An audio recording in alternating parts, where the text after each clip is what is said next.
Condemning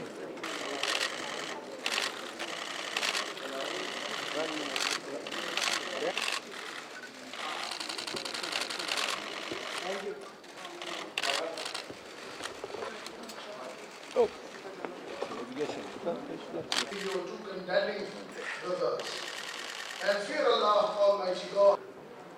This is a demonstration of our firm commitment to cooperation within the Economic Cooperation Organization.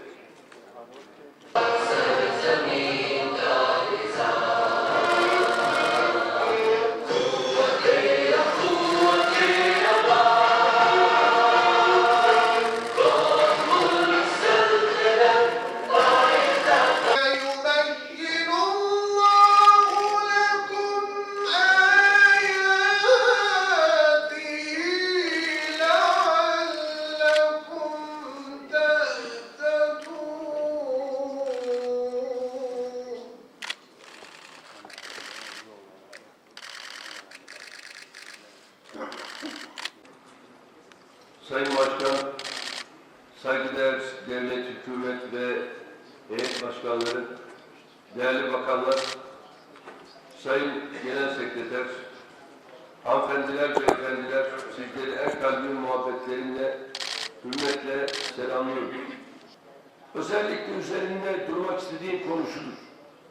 Her ne kadar bu toplantı bir ekonomik işbirliği teşkilatı zirvesi olsa da bunun asıl çerçevesini çizen siyasettir. Siyasi yaklaşımdır. Öyleyse bu kardeşler topluluğu için özellikle adımlarımızı atarken siyaseti bir kenara koymamız mümkün değil. Öyleyse bu siyasi mücadelede birbirimizle olan dayanışmamız çok büyük önem arz etmektedir. Birçok ülkemizin burada sıkıntıları var. Afganistan'ın sıkıntıları var. Azerbaycan'ın yıllardır çektiği sıkıntı var. Özellikle Dağlık Karabağ sorununa görmemezlikten gelemeyiz. 20 yılı aşkın bir süredir devam eden görüşmeler bir neticeye ulaşamamıştır. Minsk üçlüsü bu işi çözememiştir.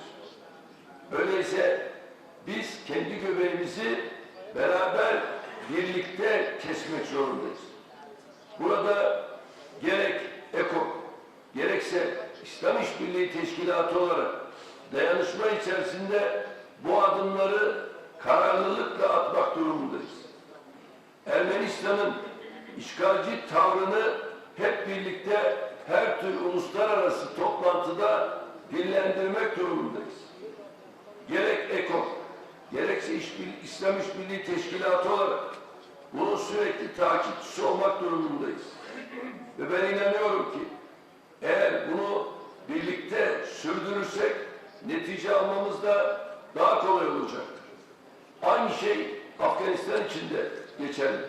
Afganistan'ı eğer kendi başına bırakacak olursak Afganistan'da terörün kucağından kurtulamayacaktır. Terörizmin her türüne karşı dayanışma ve işbirliğimizi artırmamız gerekiyor. Bugün Türkiye, DAEŞ, FETÖ, PKK, PYD gibi delikanlı terör şebekeleriyle yoğun bir mücadele yürütüyor. Masum insanları vahşice katleden hiçbir ilke, ahlak ve değer tanımayan bu katil sürülerini bölgemizden söküp atmalıyız. Bu terör örgütlerinin insanlık dışı cinayetleri sebebiyle Müslümanların töhmet altında bırakılmasına asla müsaade edemeyiz. Bölgemizi etnik ve mezhebi temelde çatışma, rekabet ve kaosa sürüklemeye çalışan tertiplere karşı da dikkatli olmalıyız. Bölgeye yabancı unsurların çıkarları için istikbalimizi tehlikeye atamayız. Öncelikli vazifemiz Suriye, Irak, Yemen, Libya gibi kardeş coğrafyalarda akan kanı durdurmak, fitne ateşini söndürmektir.